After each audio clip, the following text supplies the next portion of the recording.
And the promise is that, hey, these bars and these shakes are high protein, they're a meal replacement, they're supportive to recovery and weight loss. But the reality is, when we consume these protein shakes and bars, they are full of sugar or sugar alcohols. They are artificially sweetened, typically with sucralose and aspartame. There's tons of emulsifiers and gums, guar gums in them. They're heavily processed protein isolates, and they're really just wreaking havoc on your metabolic system.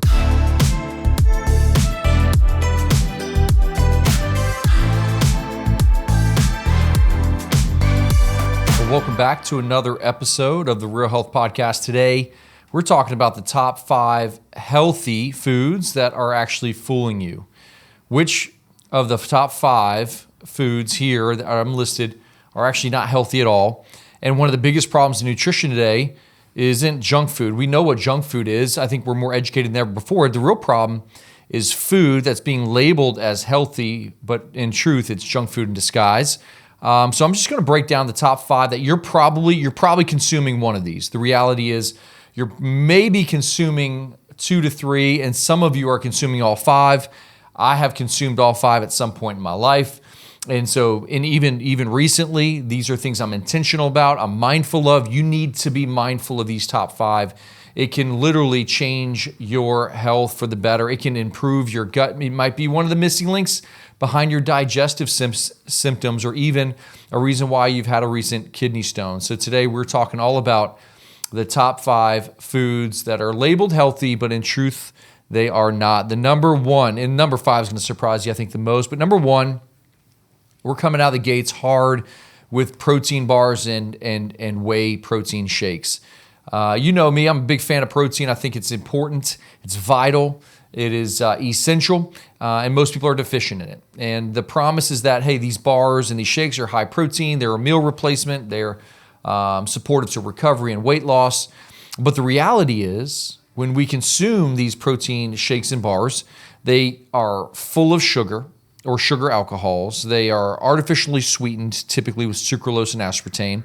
There's tons of emulsifiers and gums, guar gums in them. They're heavily processed protein isolates, and they're really just wreaking havoc on your metabolic system. You know, the issue is that a lot of it lacks fiber, it digests quickly, and so it really just spikes your blood sugar, especially whey protein. You know, so last episode, we talked about supplements that can move the needle in your health journey, and I mentioned amino acids. Free-form amino acids or essential amino acids don't alter blood sugar levels. These protein bars, whey protein, it absolutely does. It alters your blood sugar, it spikes it. Is there a proper timing to utilize things like this? Yes. But if you're trying to lose weight, like lose fat, gain muscle, if you're trying to live healthy, you're trying to think about your health for longevity purposes, eliminate protein bars and protein shakes. They are not doing you any really benefit if you're really trying to make a massive shift in your metabolic system. Now, for some that are elite athletes or training hard or healthy metabolics, right? Like, yeah, sure, I think that you can get away with it. But again, if we're labeling these as healthy and we're just giving them to our kids and we're taking them as adults, I'm just here to tell you they're not healthy. They are spiking your blood sugar. They're wreaking havoc on your gut. A lot of them contain, even if they're gluten-free, grains that are destroying your gut. A lot of packed full of artificial sweeteners that are causing neurological inflammation. We need to be mindful of how we're, how much we're consuming. What are some alternatives? I think there's an alternative from a protein standpoint of just taking free-form amino acids. But if you're looking for healthy protein options, right, like grass-fed dairy, eggs can be really beneficial for you. And obviously, you can make your own smoothie, quote-unquote, at home and potentially get away with it. But we're going to talk about that here in just a minute. Number 2, this may surprise you, but nut milks. You've heard me talk about it before. We're coming back to it. Most people label them as, dairy-free, plant-based, healthy alternative to dairy. Are they? Well, my suggestion, if you're dairy tolerant, is typically grass-fed A2 dairy. And so what we're doing is we're consuming a bunch of nut milks like almond milks and oat milks. that are full of glyphosate, that are full of oxalates, that are causing increased risk of kidney stones, right? Like almonds are full of oxalates. And when we look at oats, it's full of glyphosate. And, there's usually added oils, added artificial sweeteners or sugars to these nut milks that are wreaking havoc on your metabolism.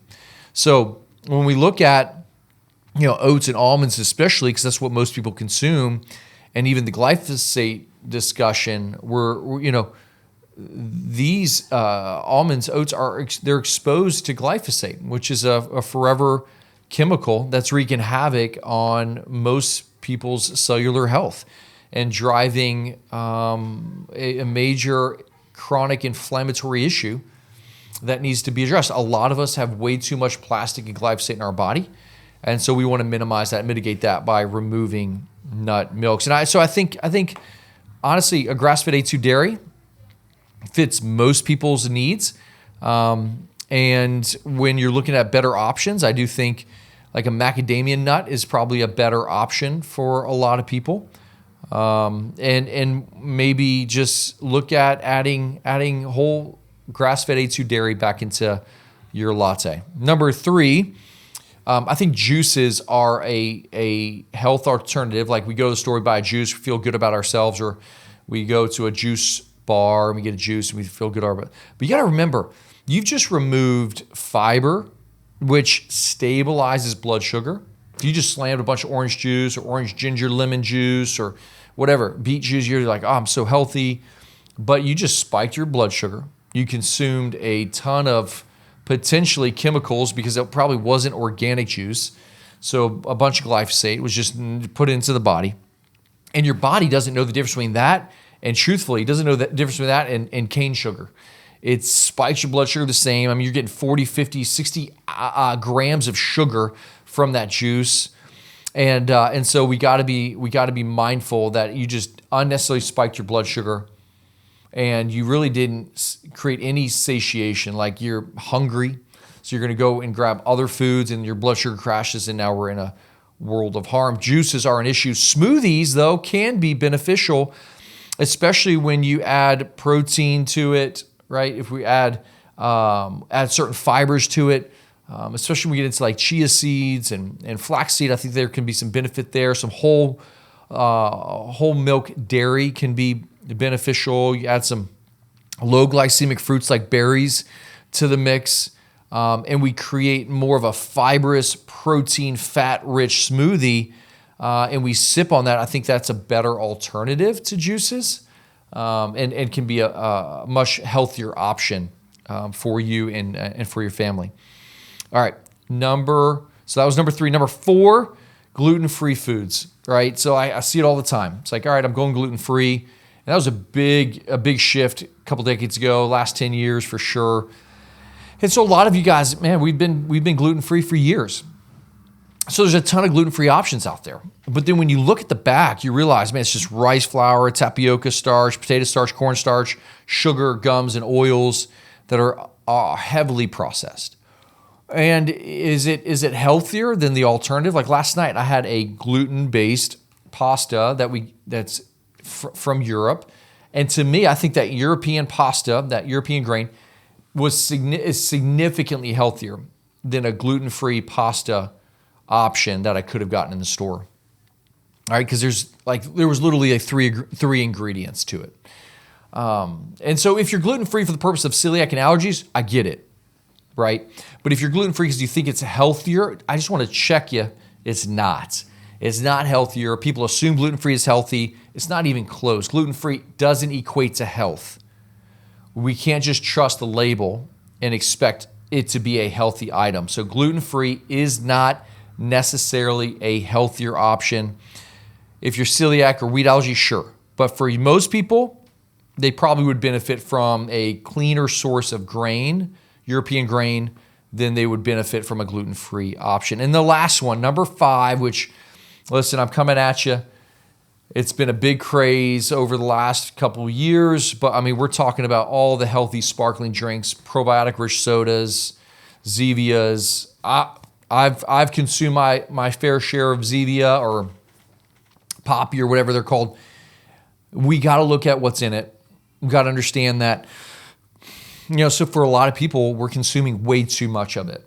And when you look at the label, you see sugar alcohols, you see like chicory root, inulin, large amounts of added fiber, artificial sweeteners sometimes, and these are going to feed specific bacteria in the gut that can lead to a SIBO issue or a small intestinal bacterial overgrowth. This can lead to gas and bloating and loose stools and headaches and feeling of yuckiness. If you have those symptoms, if your digestive system is not healthy, I usually do not suggest you consume any sort of Zevia, poppy, sparkling drink alternative at all whatsoever. I do think that there's obviously not just artificial or healthy alternative sweeteners in there, but there's a lot of fibrous type, and even xylitol is very disruptive to our gut microbiome and can lead to potentially some fermentation of our gut that's leading to bloating and abdominal discomfort.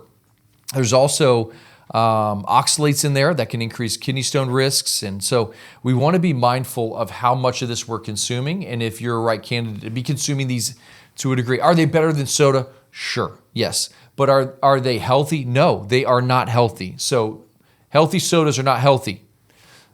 Water's healthy, right? And I'm not saying drink water all the time for the rest of your life. Have your Zevia, have your Poppy, but do not consume them on a regular basis expecting them to actually be driving health.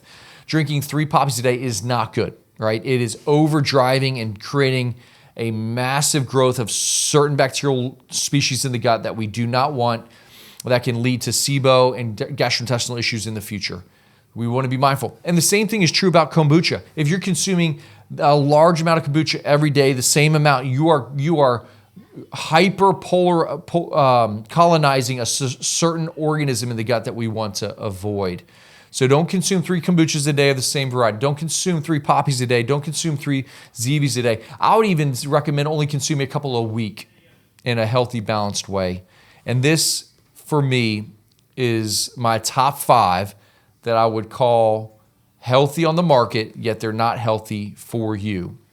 As always, we just pray that we added value to you in your health journey, that this has been valuable for you. If it is, make sure you share it. Give it to a friend, to a family member. It could potentially uncover some mysteries in their health journey that could save their life, change their life. Thanks for listening to another episode of the Real Health Podcast.